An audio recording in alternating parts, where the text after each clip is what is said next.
Muy buenas tardes a todas, a todos, a esta sesión que forma parte del ADN del Festival Gabo y de la Fundación Gabo, la cocina periodística. Esto lo hacemos siempre, es imposible no recordar cuando estaba presente Gabo, que era la parte que más le gustaba del festival, junto por supuesto con la fiesta, ¿no? Pero esta parte de la cocina periodística era un punto que él lo gozaba infinitamente. Y yo creo que para todos los que participaron año tras año junto a él en esa cocina, puerta cerrada, era una maravilla, porque era contar debilidades, fortalezas, aciertos, pero sobre todo hacer una profunda autocrítica de qué fue lo que nos pasó, qué aprendimos, qué fallamos, porque saben que ahí es donde se prueba que este trabajo que nosotros hacemos siempre, siempre, tiene por finalidad ser ese cordón umbilical con la ciudadanía, porque somos esencialmente, puramente, servicio público. Y eso a veces a muchos de nuestros colegas se les olvida, porque el ego es muy fuerte. Y en tiempos de emergencia como los que estamos viviendo, de emergencia máxima, de amenaza máxima a nuestra forma de vida, al derecho a la vida, es cuando nunca tenemos que recordar como hoy ese servicio público, a Gabo, su legado. Y yo me siento orgullosísima de presentar a colegas que si Gabo estuviera aquí los abrazaría y patearía y zapatearía. Y se bailaría una buena cumbia. Porque estos colegas que tengo el honor de presentar han hecho un trabajo absolutamente espectacular. Hay algunos que, bueno, todos son seleccionados al premio. Hay uno, un chilensis como yo, que está ahí. Se le nota a los chilenos, ¿no? Que ganó el premio al mejor reportaje periodístico en Chile, en el premio de la Universidad Alberto Hurtado, premio de excelencia, que es el mejor, el más importante premio que se puede ganar en Chile en periodismo anual, por trabajo, por hecho. Y tengo 3 exponentes del mejor periodismo de América Latina. Entonces, sin ir más, porque no soy yo la que vengo a hablar, vamos a presentarlos. Voy a empezar contigo, Bran Ebus, así se dice, ¿no? Es el coordinador de la investigación Amazon Underworld, que es el submundo de la Amazonía. Un submundo del que se habla mucho, pero pocos se atreven a adentrarse aquí.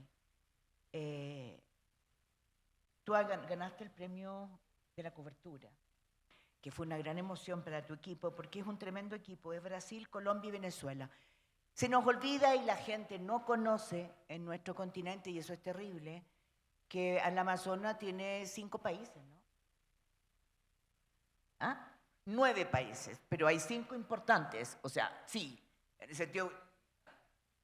No, me estoy equivocando, estoy diciendo todo mal. Rebobinémonos, no hay más importantes. Lo que pasa es que se nos olvidan las fronteras, la dimensión de la Amazonía, y se nos olvida donde hay más focos de crimen organizado, se nos olvida que hay una batalla gigantesca entre un grupo que se dice guerrillero, porque no es guerrillero, es grupo delictual, que es el ELN, son solamente delictuales, con respeto, esa es mi opinión personal, hoy día, y que, por ejemplo, en la Amazonía de Venezuela es donde más se quema bosque nativo. Y es un sector que es nuestro, que se llama el pulmón de la Amazonía, entonces el pulmón de la humanidad.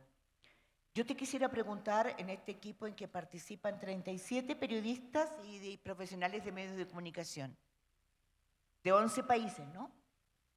Es una maravilla. Es lo que hoy se hace cuando no hay llaneros solitarios ni superwoman, sino que se hace trabajo entre todos para enfrentar los peligros.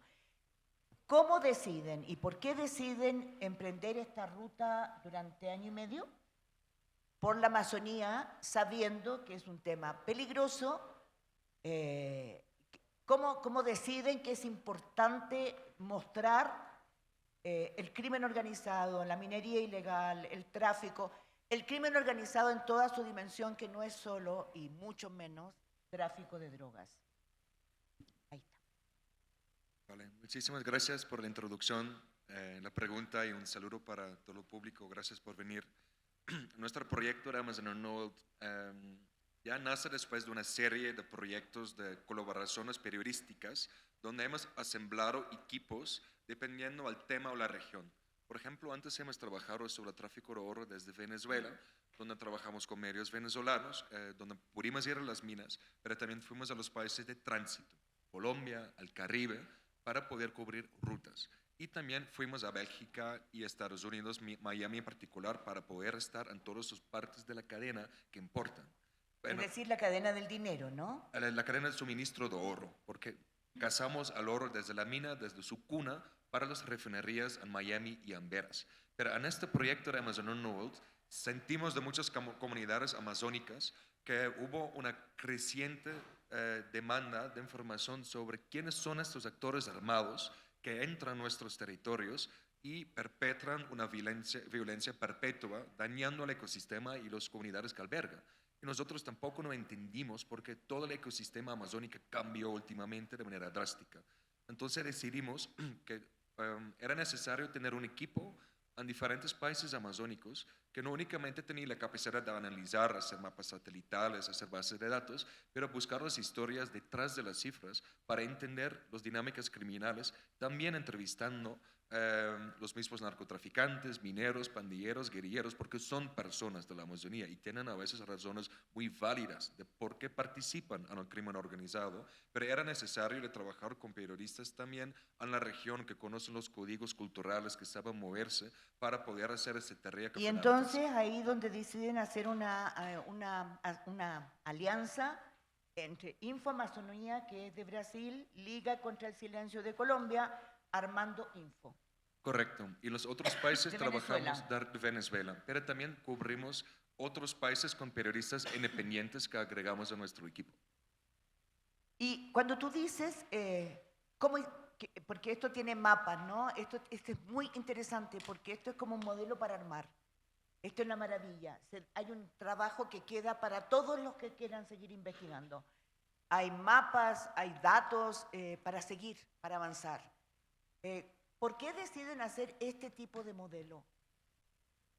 Yo creo que es muy importante poder generalizar algunos argumentos para una región, para tener mapas. ¿De dónde eres tú? Yo soy de los Países Bajos. ¿Y qué chica así en América Latina? Bueno, esa es una historia bastante personal y largo, entonces lo voy a Entonces evitar. lo vamos a dejar hasta ahí. Sí.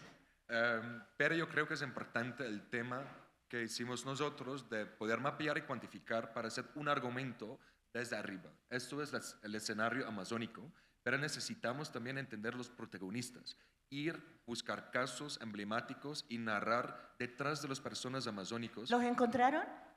Claro que sí, lo encontramos y lo narramos. ¿Cuáles son los principales protagonistas para ti que hoy día son invisibles? Yo creo que los problemas dentro de las comunidades amazónicas. A veces romantizamos lo que ocurre en la Amazonía o las culturas, pero a veces hay problemas internos que están catalizados por demandas internacionales para ciertos productos que generan divisiones. ¿Cómo dentro cuáles? del tejido Danos un social. ejemplo. Podemos hablar de la cocaína, el oro, madera, peces y hasta una demanda para flores exóticos, ¿no? Hay muchos productos que se cotizan. Sí, hay tráfico de animales exóticos, ¿no? Y orquídeas también, pero vemos que muchos grupos de crimen organizado llegaron a la Amazonía para ocupar rutas de narcotráfico, pero se quedaron con el oro, los maderables y ampliaron sus portafolios criminales. O sea, este trabajo, esta es mi opinión personal, es una maravilla para entender por qué los periodistas tenemos que sacudirnos el switch y sacudirnos de verdad el switch para entender que crimen organizado no es solo tráfico de drogas, que el tráfico de drogas muchas veces es el menor incremento de ganancias ilícitas y que aquí está una amplia gama y yo quiero felicitarlos de verdad porque es un magnífico trabajo. Mi última pregunta para ti por ahora, ¿no? Enfrentar los peligros que significa grupos armados que tú sabes que van a responder, lo han hecho, asesinando, no tienen piedad ni compasión, ni hay tregua, ¿no? ¿Cómo lo hicieron? ¿Cómo vencieron aquello? Bueno, para serte muy honesto, trabajamos ya muchos años en territorios hostiles y los criminales es el problema más pequeño, porque Ya. siempre hay una manera de dialogar con grupos criminales, con grupos armados, como la guerrilla. Los problemas son causados por empresas y por fuerzas estatales. Nos han causado problemas muy graves en Venezuela, pero también en este proyecto nos amenazaron a punto pistola y nos sacaron la policía militar en Brasil. Entonces siempre vemos que es más de fuerzas estatales que nosotros recibimos amenazas. Claro, yo diría que eso depende de cada país, ¿no? Porque tampoco vamos a romantizar el crimen organizado. No lo podemos hacer. Sería un peligro público. Y todos lo sabemos aquí. Tenemos que tener mucho cuidado. Y depende de los países lo que hacen los ejércitos y policías, que muchas veces disputan territorios con el crimen organizado. Y ahí hay una clave que también tenemos que aprender a manejar.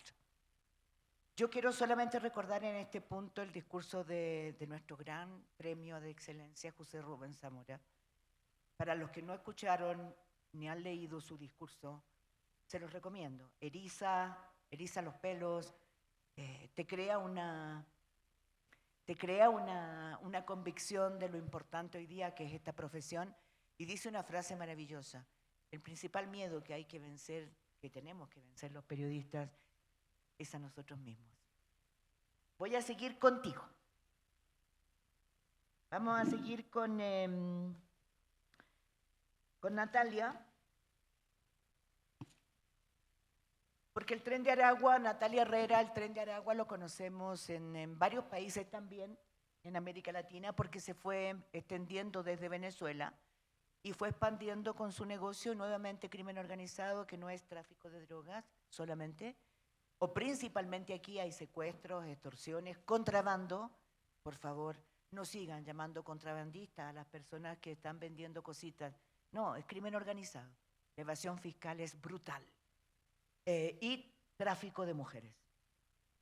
Cuéntanos, Natalia, este es también un trabajo colaborativo entre El Espectador de Colombia y la Alianza Rebelde, que me encanta eso. ¿Quiénes integran la Alianza Rebelde?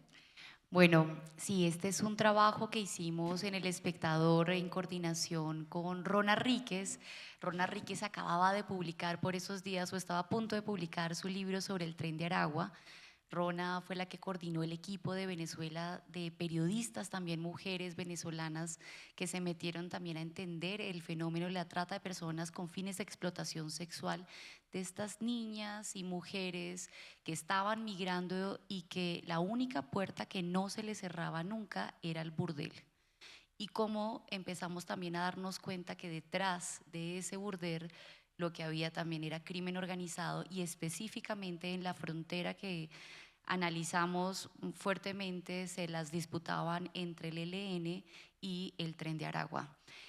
Cuando yo le conté la historia a Rona, buscando incluso una entrevista tenía unos planes mucho menos ambiciosos. Yo pensaba en hacer la cobertura de este proyecto en Colombia y teníamos casos registrados de cómo desde Colombia estaban siendo trasladadas estas víctimas por la frontera con Nariño hacia Ecuador, Perú y Chile. Cuando hablo con Rona me dice, no, también está sucediendo aquí, montemos un equipo. La idea del acuerdo fue de Rona y ella montó un equipo de mujeres también periodistas muy talentosas que vienen también de 3 medios, de Run Runs, Tal Cual y El Pitazo.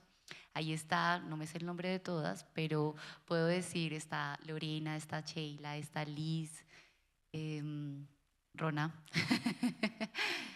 Y de parte del equipo colombiano, yo junto a una realizadora y también el diseñador y tal, montamos una plataforma para poder contar esta historia de manera transnacional, entendiendo la frontera y entendiendo cómo se estaba dando toda la operación de trata y explotación sexual desde Colombia hacia toda la región de Sudamérica. Natalia, este tema que me encanta, reporteado por mujeres geniales, que no les interesa que su nombre esté en mármol ni en, en nada, les interesa que el trabajo sea bueno, ¿no? Pero choca con un prejuicio. La prostitución dicen que es la profesión más antigua. la explotación de mujeres pobres hacia la prostitución ha sido un tema muy antiguo. ¿Por qué nos importa hoy día? Pues mira, yo creo que era muy importante también dejar de naturalizar lo que estaba sucediendo en la frontera. Es decir, no estábamos hablando de mujeres que decidieron de manera voluntaria dedicarse a prostituir su cuerpo y lucrarse de él. Estábamos hablando de niñas y mujeres pobres que terminaban en deudas, enganchadas desde los pagadiarios y que desde los pagadiarios había una estructura de crimen organizado. Es que cuando el dueño del pagadiario es también del Tren de Aragua, tú entiendes que te diga, ay, no conseguiste para esta noche, no importa, no importa. Mañana me pagas, ay, no conseguiste mañana, no importa, mañana me pagas, y al cuarto día es con el revólver acá, como nos decía una de los testimonios, decía, bueno, no importa, para eso tienes este cuerpecito que Dios te dio. Y lo que tienes entre las piernas. Por supuesto, entonces dejar de naturalizar el delito y empezar a llamarlo como lo que es, explotación sexual en la prostitución, porque no son mundos paralelos, ¿sí? Que eso también es interesante entenderlo, ya cuando lo ves y cuando reúnes y entiendes el fenómeno te das cuenta que la explotación sexual está ocurriendo en la prostitución, no como nos lo pintan en las películas de las mujeres encadenadas, y no, hay una coerción psicológica y hay un enganche y una captación y un amedrentamiento muy fuerte que va mucho más allá de las cadenas, que no es que te pongan la cadena al cuello y te digan, es que ella está, bueno, no, ella es una prostituta libre y ella sí es una prostituta que está tratada por el crimen organizado. A veces esas diferencias en el terreno, en estas zonas de frontera, en el centro de Santa Fe, por ejemplo, acá en el centro de Bogotá, donde también las traen, en Medellín, en Cali, es casi invisible, no es fácil, y creo que tenemos que empezar a hablar del delito, a dejar de Perdón, naturalizarlo. yo quisiera contar una experiencia personal chiquitita. Yo voy a menudo por la Fundación Gabo a Cartagena. Y una noche yo iba con Vila, que es el editor de La Vanguardia, y Vila me dice, yo me vine contigo porque quiero que me obedezcas, me vas a tomar del brazo y no te vas a separar de mí. Y yo le digo, ¿pero por qué? ¿Por qué me están mandoneando? Me dice, obedéceme, por favor. Y llegó a una esquina y habían unas 20 niñas, 10, 12 años, mostrando los pequeños cenitos que tenían, sus culitos, y unos tipos gordos, asquerosos, tanteando la mercadería, ¿no? Tocando culos, tetitas, de niñas, algunas con sus caritas llenas de horror. Y él me dice, tú cállate, Pila, y tú sigue conmigo. Y en la esquina habían unos tipos con pistolones, que eran los proxenetas, ¿no? Eran todas venezolanas. Habían llegado mercadería nueva esa noche. El Estado está ausente. No hay Estado. No hay quien impida que esas niñas incluso sean asesinadas esa noche por criminales, por tipos psicópatas. Yo de verdad creo que no dormí esa noche. Yo dije, esto pasa delante de nosotros y no estamos haciendo nada. Entonces yo creo que este trabajo, no sé, tendrá que ayudar en algo, ¿no? Pues mira que incluso dejar de naturalizar el delito, que hay una escena anecdótica que yo les cuento, yo me siento también con la policía en Bogotá a hablar sobre el delito. Y claro, yo entro hablándoles de lo que les interesa y es como los resultados del Tren de Aragua en términos de estupefacientes, homicidios, secuestros, y principalmente el tráfico de drogas. Es como, wow, están haciendo tráfico de drogas. Y cuando yo les digo, pero escucho todo el material de audio de interceptaciones que les hacen al Tren de Aragua, que también es un hallazgo muy interesante porque nos damos cuenta que este es un delito que viene coordinado, en este caso, desde la cárcel de Tocorón, desde el máximo líder de esta organización criminal transnacional, que es Niño Guerrero. Y cuando yo veo eso y que está coordinado con el delito de explotación sexual, de trata de mujeres venezolanas, que también es importante que hablemos de mujeres, porque generalmente estamos hablando de niñas y como que la gente, hay un consenso social en que está muy mal que sea con niñas, ¿sí? Hay algo que nos, ¿sí? Pero cuando hablamos de mujeres, así esa mujer haya sido violentada, abusada sexualmente desde su infancia, pero ya tiene 18 años y sigue en esas redes de explotación sexual, ya es como, ah, no, pero es que O sea, ella lo hace como lo que muy... estamos hablando es de un problema ancestral que sigue vigente, que sigue presente, al que no le hemos puesto ojo, atención, no visibilizamos, no es criminalizado ni sancionado y que hoy día es fuente de negocios del crimen organizado. Sí, por supuesto, y aquí yo lo veía en los audios, yo veía en los audios y escuchaba los audios y decía, pero ¿y por qué no están investigando el delito de trata? Que es un delito muchísimo más grave que todos los delitos que intentaron imputarle en la justicia a estos personajes ¿Y que cuál es acaban tu de capturar. respuesta? Dice, ¿cuál delito? Pues, ¿cómo así? En los audios yo acabo de escuchar que son hombres que están diciendo que no van a llevar a las, que si no venden la droga de ellos en estos bares, no van a llevar a las mujeres de las que se lucran sexualmente. Es decir, son proxenetas y hay una organización y son mujeres que vienen migrando desde Venezuela, también dicen, hay un delito de trata, ¿porque no le están investigando? No tenemos suficientes elementos para pensar eso. A mí me aterraba, yo decía como que no hay suficientes elementos para... Dice, no, realmente, pues ahora, uno de los mayores consumidores de estos servicios pagos En la policía. son las fuerzas de seguridad, eso también lo tenemos que entender. Entonces, hay una naturalización que no alcanza tampoco a dimensionar lo que hay detrás. Dicen como, ¿pero cuál delito? No, yo no veo un delito. Muchas gracias, Natalia. Gracias, Rona, por tu generosidad de trabajar siempre en estos temas. Y yo quisiera simplemente decir que esto nos obliga a visualizar el drama de más de 7 millones de personas que han debido salir huyendo de Venezuela, que no podemos olvidar que ha contaminado de delincuencia violentísima a otros países, que está estigmatizando a los venezolanos en varios de nuestros países, como el mío, como en Perú, como Colombia. Y que vamos a tener, porque esta ola migratoria no se detiene, como lo veremos con el siguiente reportaje, gran investigación, como todas las que están aquí, y vamos a tener que unir más las manos para saber cómo defender la vida. Estamos, ¿no? Bueno, voy a presentar la tercer gran investigación. Aquí está Artur Rodríguez, que habla de algo que tiene que ver con las guerras que vienen, ¿no? La falta de agua. Sí, la crisis de agua llegó para quedarse. Grandes comunidades tendrán que emigrar porque no van a tener el elemento principal.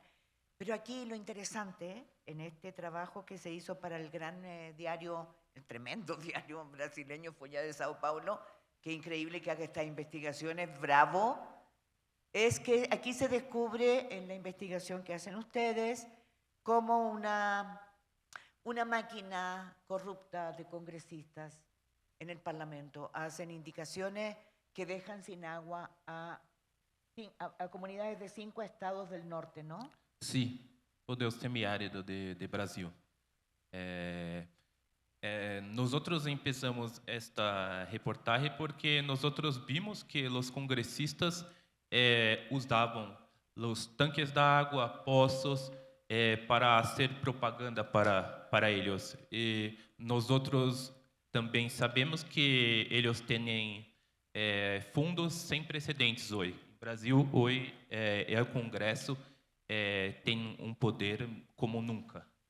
E tem como que 10 bilhões de dólares para gastar só em emendas parlamentares sem qualquer exigência técnica. Então, são como governo, pero não têm obrigações como governo. Então, eles destinam os fundos para onde querem, que são seus bastiones eleitorais. ¿Ustedes descubrieron eso a partir de la trama del Congreso, entonces? Sí, nuestro reportaje es del clásico caso de seguir el dinero. Sabíamos que los congresistas tenían dinero como nunca, porque el presidente, la figura de presidente em Brasil é flaca, hoje ela não é tão poderosa como antes. Então, eles dependem muito do Congresso. E o dinheiro que põem em um Congresso é cada vez maior porque necessitam de apoio. Perdón, pero aquí ¿cómo funciona lo del agua? Ellos beneficiaban a quién y quién les pagaba. Yo lo sé porque lo leí, pero quiero que les cuentes a los demás. Del água. Sim, eles têm direito a emendas parlamentares e eles destinam estas emendas para seus bastiones eleitorais. E muitas vezes são para alcadias, por exemplo, um congressista destina equipos como tanques d'água, poços, caminhões para a alcadia de seu irmão, por exemplo, ou seu primo. Então, não há qualquer critério técnico. E estas pequenas cidades que têm grandes congressistas em seu favor recebem como que todo o dinheiro. E o dinheiro não vai para onde mais se necessita. Em Brasil, há problema permanente de sequia em la região nordeste. As pessoas têm que caminhar como que 6, 7, 8 horas para conseguir água. Muitas vezes, geralmente são mulheres. Elas têm Qué raro, ¿no? Sim. Muitas vezes são mulheres porque os homens muitas vezes vão para outros estados tentar conseguir trabalho, pero não voltam para suas casas. Então, as mulheres se quedam solo em los sitios. Este es un caso que nos va a servir también como modelo para armar para todos nosotros. ¿Por qué? Porque la minería ilegal tiene una ecuación matemática. Sin agua no hay mina, no hay explotación. Y eso es matemático, es así. Por lo tanto, la minería desvía los pocos recursos de agua para su industria, dejando sin agua a comunidades en todos nuestros países. Nosotros tenemos que volver a hacer mapas. Nosotros somos los nuevos geógrafos, somos los maperos de nuestro continente. Apropiarnos de nuestro continente es hacer mapas. Hay que hacer los mapas para descubrir, la trampa no se hace después de la ley. La trampa se hace cuando se está haciendo la ley. Y aquí, en cada estado, en cada uno de nuestros países, de nuestras ciudades, desvían agua. Tenemos que descubrirlos, mencionarlos con nombre y apellido, mostrar sus asesores, mostrar la riqueza ilícita, pero también mostrar la otra medalla, la otra cara. Estas enormes cantidades de mujeres y niños, muchos niños, que caminan horas y kilómetros para poder llevar el recurso maravilloso, indispensable, a sus casas. Eso es crimen organizado. Eso es crimen organizado. No lo olvidemos, es crimen organizado. Sí, por ejemplo, los equipos que tienen que enviar para las ciudades, por ejemplo, las desvían, por ejemplo, como que desaparecen y no se sabe dónde están. Nosotros encontramos, por ejemplo, equipos siendo vendidos en la internet, en Facebook, en otros sitios. Entonces, es una pequeña fase del problema. Porém, hay empresas que, por ejemplo, un congresista envía el fondo para una empresa, para una alcaldía que va a comprar de una empresa que es próxima, tienen alguma persona que es como que em Brasil nós chamamos de naranja, que é a face da empresa, pero há alguém por trás. Então, esse é um problema. E outro problema é que há uma solução.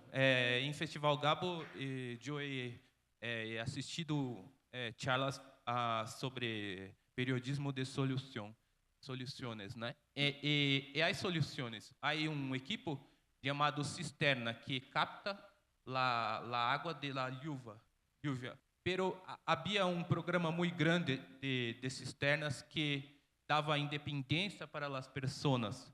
Pero o governo diminuiu este programa e aumentou de las tanques de água que necessitam de caminhões que vão a levar esta água. Los camiones aljibes. Sí, ¿quién manda los camiones? Los congresistas también. Perdón, pero es que ese es otro negocio que no hay que olvidar. Las empresas de los negocios que tienen que ver con los camiones aljibes son grandes industriales del agua, ilícita, porque hay sequía y tengo que tener entonces camiones aljibes que lleven el agua. Eso es hacer mapas, por eso los descubrimos. Y las personas venden sus votos para conseguir un poquito de agua, para que un camión venga a su casa, por ejemplo, y pone un poquito de agua, pero los cobran que usted tiene que votar en mí, porque si no, no trago más agua. Yo les pediría que vuelvan a pensar en este asunto de los mapas, porque aquí hay un tercer elemento o cuarto. ¿Cómo sabemos que el agua que estamos tomando es potable de verdad? ¿Cuáles son las empresas que controlan en cada una de nuestras ciudades que el agua es potable? Vamos, revisemos, hagamos nuestros análisis. Les aviso que va a ser un trabajo maravilloso. No se imaginan los perros que vamos a encontrar. Y eso hay que denunciar. No podemos soltarlos. Bueno, yo voy a seguir ahora con un orgullo especial, porque tengo que transparentar, porque así tiene que ser, ¿no? Él es de CIPER, yo ya no dirijo CIPER, pero sigo siendo la presidenta, y a Nicolás lo conozco hace muchos años. Y Nicolás hoy día, con un grupo de periodistas de CIPER, están dejando la tendalada en Chile. Y eso también, porque hay una tónica en los tres trabajos que hemos visto. La ausencia de Estado, ¿no? Se nos olvida, no hay Estado. Los tres reportajes que hemos analizado tienen la tónica que hay en México, que hay en Ecuador, que hay en cada uno de nuestros países. El Estado retrocede y como la ley también física es implacable, alguien ocupa ese lugar y lo hace el crimen organizado. Crimen organizado, la gran amenaza que se cierne sobre nuestros países, sobre nuestra forma de vida y sobre nuestras vidas. Bueno, en el caso de Nicolás, lo que hizo fue destapar un audio con una gran investigación que reveló dos cosas. En noviembre, la corrupción en la Corte Suprema de Justicia, que en algunos de nuestros países goza de una mala fama en el sentido de que creen que todo funciona bien, pero no, porque todo se hace como señores de cuello y corbata, ¿no? En pasillos bien ocultos. Y también develó la gran cantidad de evasión fiscal que hay en algunas empresas que también pasan inadvertidas. ¿Por qué inadvertidas? Porque son grandes empresas que finalmente pagan a funcionarios de impuestos internos para que sus fraudes tributarios no emerjan a la luz. ¿Nos podrías contar qué hiciste, Nicolás, o qué hicieron en el equipo? Sí, fue un trabajo en equipo, está también Benjamín y Catalina, que han participado en esa cobertura. Es la historia, en síntesis, de un personaje, un abogado que se llama Luis Hermosilla, de los más influyentes y hasta hace poco de los más respetados en Chile. Asesor de gobierno, una persona que tiene peso al momento de designar jueces en la Corte Suprema, en las Cortes de Apelaciones, etc. Hace gestiones por empresarios. Y este señor, efectivamente, en el audio, que es bien tremendo, lo que hace es mostrarnos cómo habla el poder realmente en privado, ¿no? Que no cuidan las formas, ¿no? Entonces ahí se habla de cómo se va a hacer un fondo para coimear a funcionarios públicos, cómo se va a hacer un fondo para que estos funcionarios públicos no detecten un fraude de cientos de millones de dólares que tenían a través de facturas falsas, porque era una empresa de factoring, ¿no? Y reconocen delitos anteriores, hablan de cómo hace algún tiempo atrás pagaron más de $100.000 a funcionarios de impuestos internos para que borraran una deuda tributaria del empresario que participa de la reunión. Ese audio fue bien impactante por los personajes involucrados, porque en Chile además hay una sospecha hace mucho tiempo de que la corrupción está mucho más extendida de lo que pensamos, ¿no? Chile ha tenido un discurso, nuestras autoridades también, y también los periodistas, ¿no? De que era un país distinto al resto del continente, mucho menos corrupto, y en la última década nos hemos ido dando cuenta de que eso no era tan así, y efectivamente había una corrupción oculta que no estábamos mirando, ¿no? Entonces, ese fue el primer golpetazo, digamos, de esa cobertura, pero hemos seguido, ¿no?, hasta ahora con el reporteo y efectivamente se han ido abriendo otras aristas, tú lo dijiste, Mónica, nombramientos de jueces de la Corte Suprema. El último reportaje que publicamos hace un par de semanas tiene que ver con cómo se amañaban elecciones como el fiscal nacional, un cargo muy importante para la persecución de los delitos, con ofrecimientos de pagar doctorado a un candidato para que se bajara y beneficiara a otro, es decir, trampa, ¿no? Trampa y no meritocracia en el acceso al poder y en cómo funciona ese poder. Pero lo importante es saber por qué tenemos que influir en el nombramiento de jueces, ministros, notarios, y aquí nuevamente viene la torta, ¿no?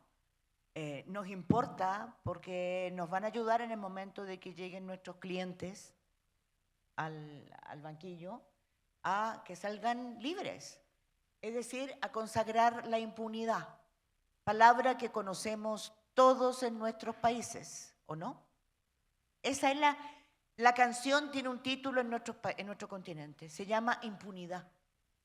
Nadie paga. Entonces yo creo que hasta el momento ha habido una serie de reportajes, está la Corte Suprema de cabeza, el Ministerio Público haciendo sumarios para descubrir, o sea, nosotros sabemos a lo que va eso, porque la presión, ustedes comprenderán, es brutal. ¿Es brutal para qué? ¿Para qué? Porque la clave de esto, que no lo dijo Nicolás, porque yo lo interrumpí, es que Luis Hermosilla a este abogado importante le tomaron su celular. Claro, después del audio se abrió una investigación penal y lo allanaron y le quitaron su celular, digamos. Y ahí estaba el ministro de Justicia dijo que era una caja de Pandora, ¿no? Imagínense un celular con miles de conversaciones por WhatsApp entre las personas más influyentes de un país, ¿no? Ministros de las Cortes Supremas, empresarios, asesores políticos. Luis Hermosilla era un asesor bien importante del fallecido expresidente Sebastián Piñera.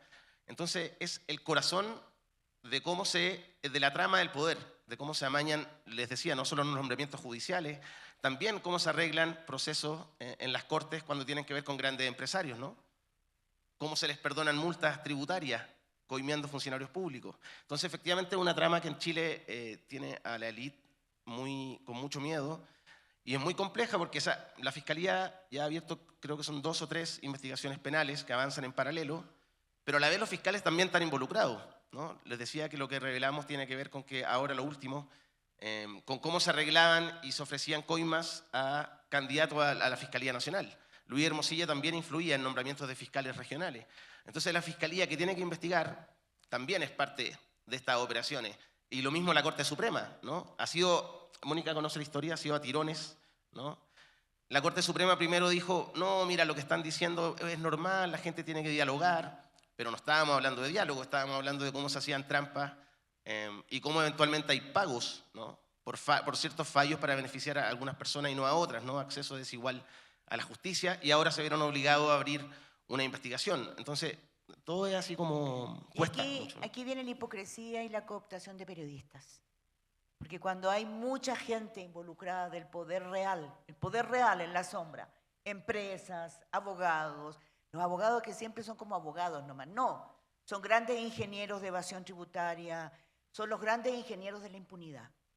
Y por eso ganan millones y millones, son los grandes ingenieros de llevar las plata a paraísos fiscales. Y nosotros generalmente los dejamos ahí nomás, como que no los investigamos mucho. Entonces viene la hipocresía, lo que el equipo de CIPER está haciendo es impropio, ¿no? Es como, no, es muy osado, ¿cómo se le ocurre? Van a decir que todo el mundo hace tráfico de influencias. Bueno, están dañando las instituciones, claro, ¿no? Están dañando las instituciones, esa es la acusación. Entonces, también se les olvida a la gente, ¿para qué sirve nombrar un notario? Yo solamente recuerdo un caso. En Chile, durante Pinochet, se asesinó al conservador de bienes raíces con gas sarín, que fabricó la DINA, la policía política.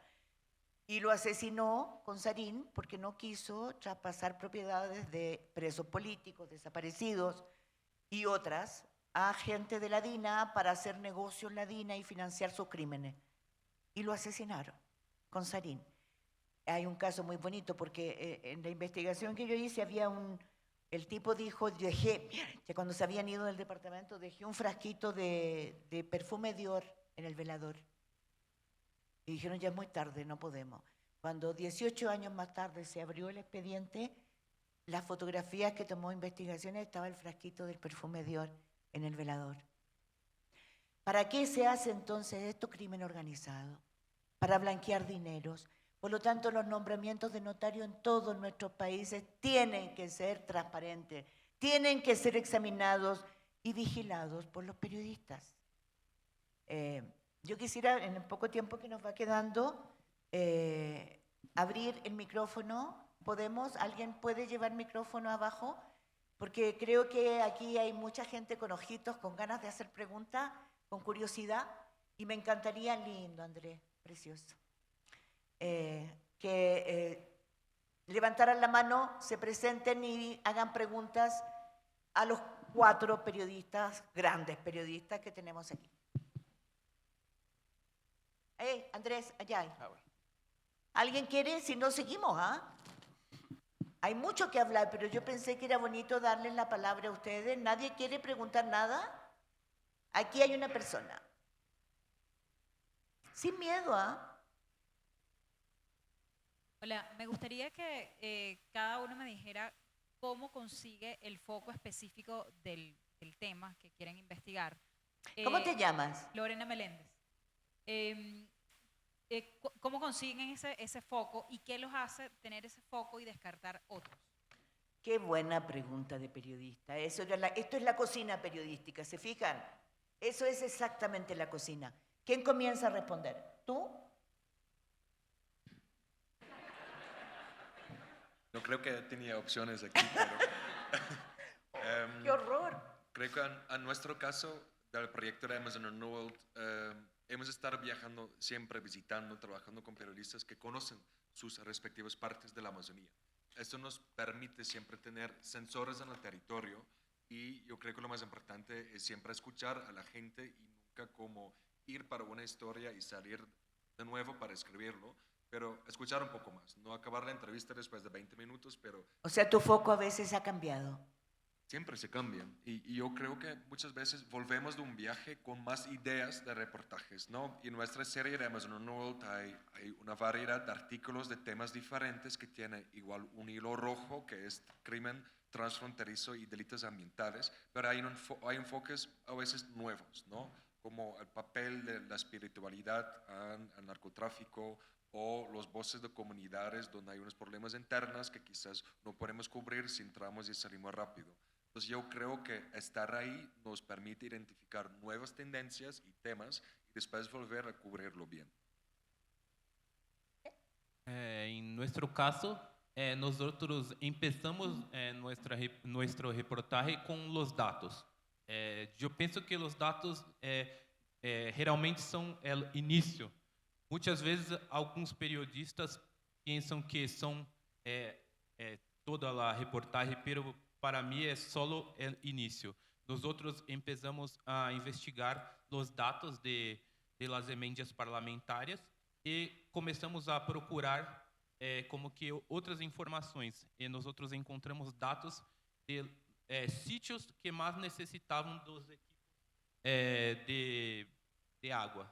E nosotros fizemos la mezcla de los datos e encontramos los locales donde había muchos equipos y donde no había ningún equipo, y los locales donde no había ningún equipo eran donde más precisaban. Y nosotros fuimos a campo, que yo pienso que es la principal parte, porque nosotros nos encontramos con las personas y nosotros conseguimos dar un rostro para la reportaje. Algunas veces nosotros tivemos que bajar de lo carro e andar porque as calles eram muito malas para encontrar pessoas onde não havia eletricidade, TV, e eles muito pobres tinham que pagar pela água. Então, eu penso que a união de los dados com o trabalho de campo é a receita perfeita para mim. Si Gabo te hubiera escuchado, hubiera zapateado aquí, porque eso es. Bueno, yo creo que el foco de una historia se va acotando con la reportería, al menos así nos ha sucedido.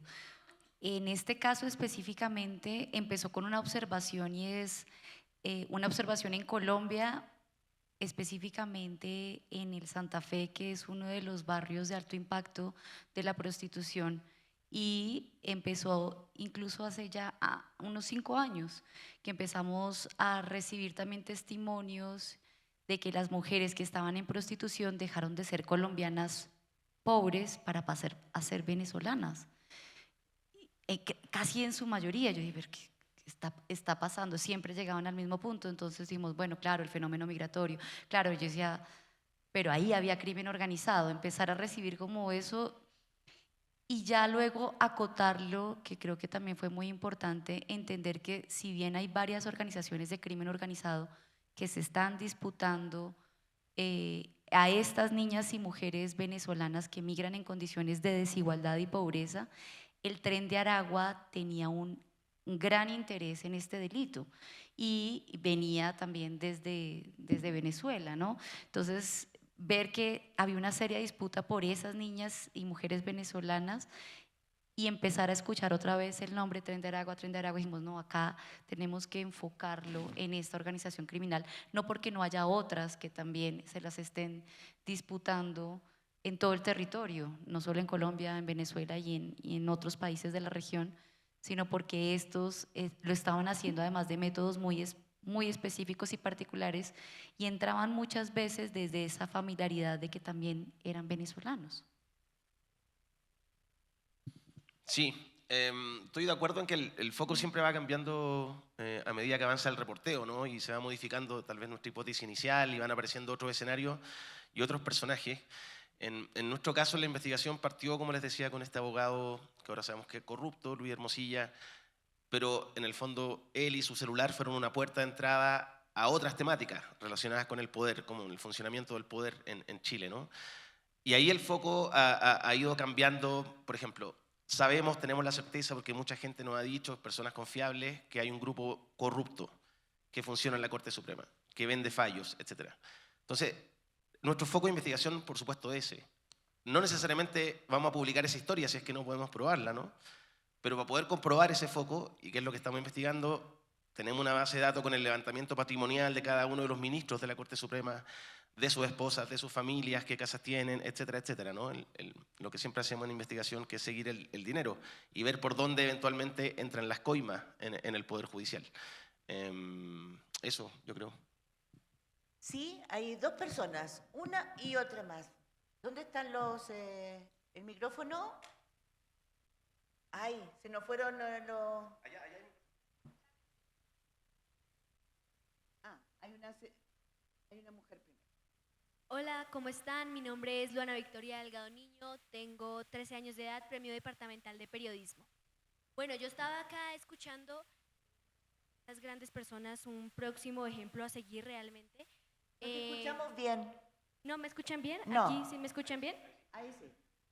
Bueno, mi nombre es Luana Victoria Delgado Niño, tengo 13 años, premio departamental de periodismo. He estado escuchando pues realmente todas sus intervenciones y me llamó muchísimo un punto, la atención realmente, porque yo he estado haciendo una investigación acerca del agua, me interesa muchísimo el tema del cuidado del agua, porque es algo que sin duda es el futuro de la humanidad, el agua es todo. Y mi pregunta es, ¿a quién realmente estamos cuidando? Acércalo, ¿A quién porque estamos cuidando realmente el agua? ¿Y por qué, si han pensado realmente a quién le estamos cuidando el agua? Porque digamos acá en Bogotá, pues estamos viendo esto del razonamiento, estamos viendo esto del cuidado del agua, pero no nos damos cuenta de que tenemos distintos tipos de empresas privadas interesadas en esa agua que nos dicen que tenemos que cuidar nosotros. Entonces, ¿cómo han visto este tema ustedes y cómo lo están sintiendo, o si alguna empresa, algún privado les ha puesto algún impedimento a la hora de sus investigaciones? Por otro lado, muy contenta con sus investigaciones, un ejemplo a seguir totalmente. Gracias. Muchas gracias a ti. Yo preferiría que hiciéramos las 3 preguntas y vemos cómo nos distribuimos las respuestas. ¿Le parece? Ahí hay 2 personas más, por favor.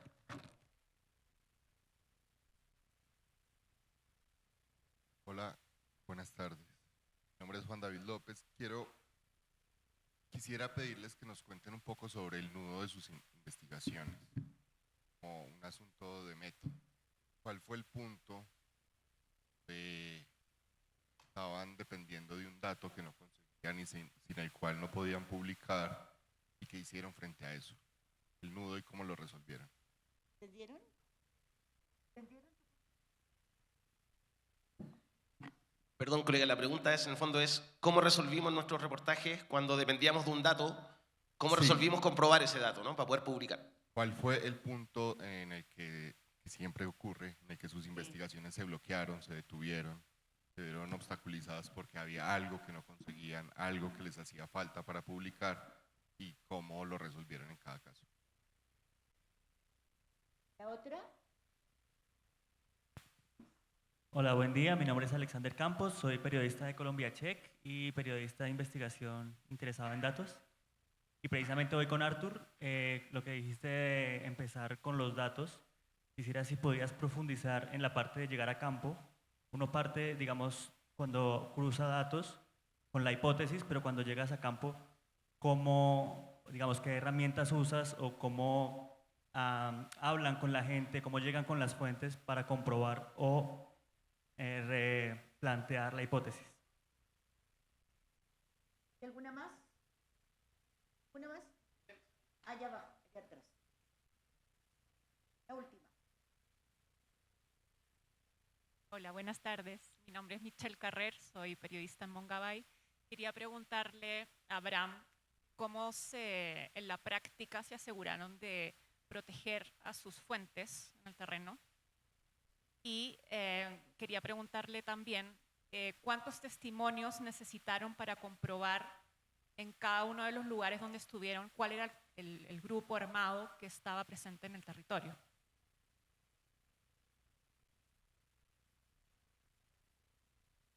Gracias. ¿Quieres que empecemos contigo? Te lo digo amablemente. Vale, está bien para ya deshacerme de esta tarea. Bueno, son preguntas un poco metodológicas y voy a empezar claramente con la última pregunta. Mapear presencia de grupos armados y criminales por municipio es supremamente complicado. Municipio fronterizo, ¿no? En la Amazonía colombiana, venezolana, logramos cubrir todos los municipios, pero sobre todo en Brasil fue imposible con nuestra metodología porque son más que 1000 municipios, ¿no? Nosotros optamos primero a empezar donde pudimos con fuentes primarios, hacer diferentes entrevistas, a veces en territorio o donde no pudimos ir por teléfono, con fuentes policiales, miembros de grupos o personas que participan en economías ilícitas, pero también para nosotros es más válido el vendedor de empanadas de la esquina, quien sabe a quién paga la cuota de extorsión, que un académico en Bogotá, por ejemplo, hablando aquí de Colombia. Pero para complementar vacíos, también mandamos derechos de petición a agencias estatales que más o menos confiamos lo suficiente para poder saber que están en el territorio y que podían contestar. Por ejemplo, Defensoría, Policía, Armada, Ejército, y estos datos combinamos siempre, ¿no? Entonces hay fuentes primarios y hay fuentes o información que obtuvimos a través del derecho a petición de información, que en Colombia raramente, a mí me sorprendió mucho, funcionó bastante bien, pero en otros países como en Venezuela fue imposible, ¿no? Esta interacción con entes estatales, otros países quizás donde no tienen esta garantía a la transparencia de datos e información. De esta manera, con diferentes fuentes, a lo mejor posible intentemos construir esta base de datos, que claramente no es ciencia exacta. Perdón, ¿no? una pequeña interrupción, lo cual significa que ese músculo hay que usarlo, usarlo y usarlo. No dejar jamás de usarlo, músculo que no se usa. Y quizás para terminar también tenemos que seguir actualizando. Grupos armados cambian de nombre, aumentan en tamaño, salen de municipios. También tenemos que cubrir mejor qué es presencia, ¿no? Están de paso, que para mí no es presencia, o están ahí, mantienen tropas o tienen economías. Y queremos, porque vamos a seguir con ese proyecto, mejorar nuestro alcance y metodología cada vez más. Y quizás para terminar, yo creo que también estoy muy de acuerdo combinar temas cuantitativas y cualitativas. Nosotros también en la generación de datos y mapas que necesitamos, buscamos las historias detrás de las cifras con las fuentes humanas, ¿no? Que dejamos narrar y que queremos proteger también. Entonces siempre pedimos permiso para citar nombre o para tomar la fotografía.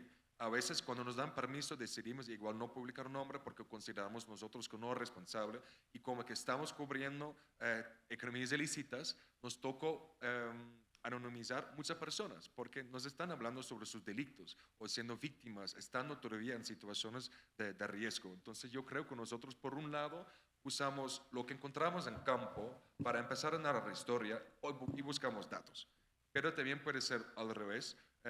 Por ejemplo, ahora estamos mirando cómo detectar cultivos declarados ilícitos en países donde la ONU no hace un monitoreo para identificar dónde encontramos, por ejemplo, coca, en países que no es Colombia, Bolivia o Perú, pero otros países, para después ir al territorio, verificar y mirar cuál es la historia aquí. Excelente. Arturo. Sobre los datos, yo pienso que hoy hay datos como nunca. Por ejemplo, nosotros tenemos la geolocalización de los sitios para ir en el exacto punto y tentar comprobar a la tesis. A veces los datos están errados, hay errores que nosotros tenemos que corregir porque no están actualizados. Pero yo pienso que es muy importante, yo voy a dar un ejemplo que por ejemplo, el presidente de Congreso en Brasil de un estado llamado Alagoas y nosotros fuimos a su región y había una ciudad que contenía como que 90% de los pozos que fueron perfurados y nosotros hablamos, vamos a ver o que há de diferente em esta cidade. E nós fomos a campo e nós descobrimos que o alcalde e o chefe da empresa pública que perfura os poços é como que aliado e como que quase parente do presidente do Congresso. Então, uma pequena cidade que não necessitava dos poços tinha como que 90% dos poços. Eu penso que é a importância, mas nós temos que checar, fazer o fact-checking em sítio. E eu penso que sobre a água, como Mônica ha falado acá, eu penso que nós temos que investigar e fazer mapas, porque estão sim roubando a água. Há muitas empresas, não só de minério, como de la agricultura, como que agricultores que plantam monoculturas, por exemplo, que às vezes desviam os rios para suas propriedades, por exemplo, ou perfuram poços e como que consomem toda a água. Eu penso que há um campo muito grande de investigação sobre a questão da água. Yo solo agregaría, porque la pregunta era muy precisa, nosotros tenemos que saber en cada uno de nuestros países qué agua se privatizó. Y sabiendo que las guerras que vienen son por agua y la crisis que se viene, que es brutal, no podemos permitir que nuestra Constitución no establezca que el agua es el elemento principal, que no puede ser privatizado, que debe ser el bien público, el objetivo central y no las ganancias, los dineros. Segundo, tiene que haber en cada constitución y tenemos que luchar por eso, bregar por eso, la forma legal de impedir que se haga manipulación y que se desvíen las aguas, como se hace en todos nuestros países. En México es brutal. No olviden, crimen organizado hoy es minería, en empresas de energía. Y lo tercero, no olvidar que hay reservas, así como en la Amazonía, es una reserva porque para la crisis climática, la Antártica es una reserva mundial de agua que hoy día empezó a estar abiertamente, estaba soterradamente, pero hoy día está abiertamente en disputa. Y eso va a significar una pelea brutal.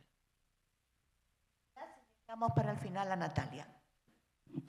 Sí, brevemente voy a responder el tema de los datos y cómo resolverlo, ¿no? Cuando tenemos un dato que nos bloquea la investigación, o sea, el no poder comprobar un dato nos bloquea la investigación. Siempre va a depender, y en el peor de los casos hay investigaciones que uno a veces se ha tomado meses, ¿no? De investigar un tema, investigar, y no puedes chequear un dato y bueno, no se puede publicar, ¿no? En ese caso se archiva hasta que aparezca el dato revelador, hasta que aparezca la posibilidad de comprobar ese hecho y eso abra paso a la publicación.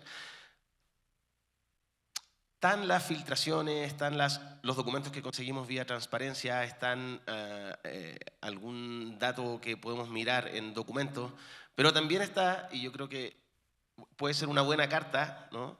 El consultar directamente, ¿no? Cuando estamos investigando, voy a inventar a un senador corrupto. Jugar póker. Jugar póker, como dice Mónica. Si estamos investigando a un senador corrupto, al momento de preguntarle, bueno, evidentemente le vamos a mostrar nuestras cartas. Le vamos a decir, ¿no? Estamos investigándolo por esto, por esto, por esto.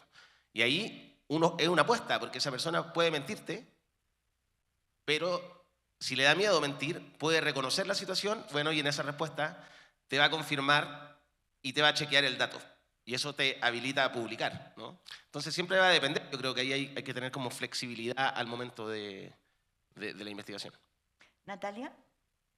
Yo también quería como hacer ese aporte a la pregunta que hizo Juan David, y es, yo creo que hay datos, por ejemplo, en este trabajo hubo datos que no pudimos comprobar y que no pudieron ser publicados, ¿sí? Y creo que también era importante reconocerlo y decir, no tenemos suficiente información sólida para publicar y es muy delicado lo que estaba detrás. Y también hay momentos en que los derechos de petición sí resuelven muchas cosas. Nosotros pudimos, por ejemplo, las autoridades tenían muy poca voluntad de contestar sobre este tema porque la impunidad es muy grande en la sanción de los perpetradores de crímenes de explotación sexual en nuestros países, pues en Colombia y por supuesto que en la región. Entonces los derechos de petición destrababan esos espacios también para poder, a veces incluso funcionarios dentro que tenían voluntad de apoyar, pero decía, mándalo por derecho de petición, fueron claves para decir, y mándalo preguntándolo así, porque este tecnicismo te lo podemos contestar. Y eso también ayudó en varios momentos de la investigación. Y hay otro que quería compartirles que fue muy duro. Nosotros nos sentíamos infalibles con la idea de que no iban a poder reconocer a las mujeres que de manera muy valiente quisieron aportar su testimonio en video. Incluso buscamos condiciones de seguridad, nos trasladamos a lugares neutrales completamente para ellas, para sus familias, porque muchas de estas jóvenes, por supuesto que tienen a cargo hijos e hijas, ¿no? Y no querían que esta entrevista se hiciera en sus casas, porque además siempre temen que queden los campaneros del Tren de Aragua, del crimen organizado pendientes, ¿no? Nunca se sienten libres. Entonces nos movimos a lugares de seguridad, hicimos los planos de apoyo, bueno, hicimos todo muy de la mano y nos sentíamos infalibles, que no las iban a poder reconocer. Cuando fuimos a hacer otra entrevista a otra ciudad de Colombia con otra víctima del Tren de Aragua, le contamos nuestro plan infalible y le mostramos una de las imágenes de la entrevista para que ella se sintiera tranquila de que no iba a poder ser reconocida. Y ella dijo inmediatamente, ella es tal, la conocí en la parada, Dijo, y nosotros quedamos muy asustadas porque sabíamos que estaba en juego la vida, ¿no?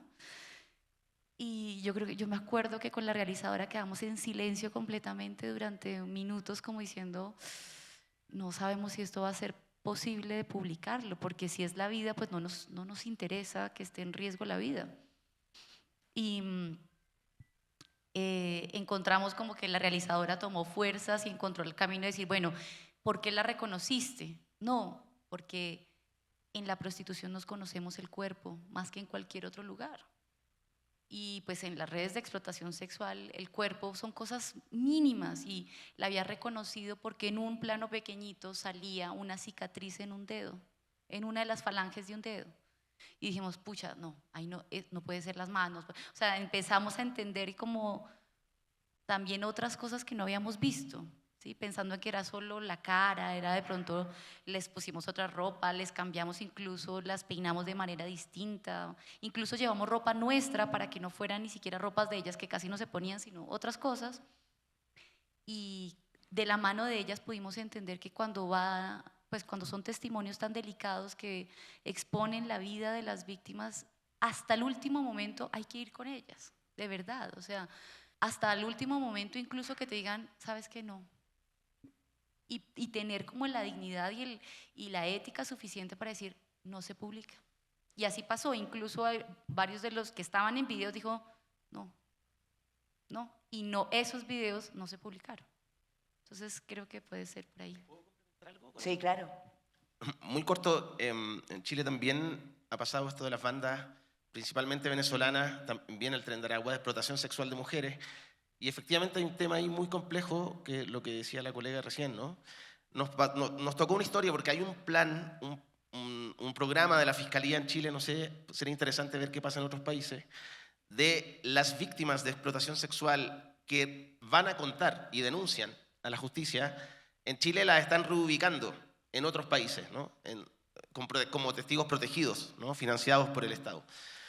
Una de esas historias, que era una menor de edad que la explotaban sexualmente en la Plaza de Armas de Santiago de Chile, ¿no? En pleno centro de la capital, ella denunció, la protegieron, se la llevaron a otro país y su historia se publicó sin nombre, sin datos, sin siquiera imagen, ¿no? Solo decir una menor de edad que la explotaban sexualmente acá y que denunció, está en otro país, y solo eso bastó para que las bandas de crimen organizado comenzaran a amenazar y amedrentar a su familia en Venezuela, ¿no? Incluso ni siquiera la imagen. Entonces es muy complejo y yo no sé cómo se resuelve, ¿no?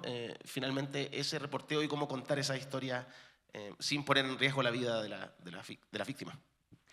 Bueno, estamos terminando. Yo creo que hemos cumplido con creces lo que es la cocina periodística que le gustaba a Gabo, contar nuestros reveses, nuestros sueños, nuestras dificultades, nuestros obstáculos. Yo creo que una de las cosas más importantes es los códigos éticos que perduran, además de la importancia del trabajo. El trabajo en equipo. La importancia de que siento que cada uno de ustedes entiende la magnitud del enclave en el que estamos. Estamos ante la peor amenaza que han tenido nuestros pueblos, nuestra vida, nuestra forma de resolver los conflictos. No se habla, no se asume, porque los estados están haciendo agua, porque las instituciones están sobrepasadas, porque la corrupción ha sido una lepra que ha avanzado a pasos agigantados. Pero así el buen periodismo se convierte en oxígeno, en agua, en una maravilla que a mí me emociona profundamente. Así que yo quiero ponerme de pie, rendir homenaje, de pie, le pido a nuestros colegas.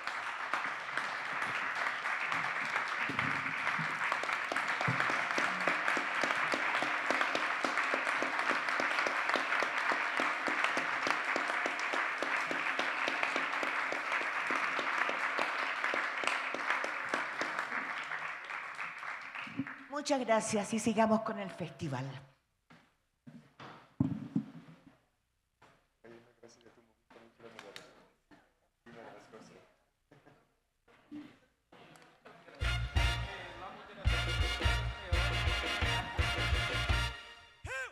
En 1995, Gabriel García Márquez creó en Cartagena la Fundación para el Nuevo Periodismo Iberoamericano. Tras 27 años impulsando el periodismo independiente, ético, innovador y riguroso,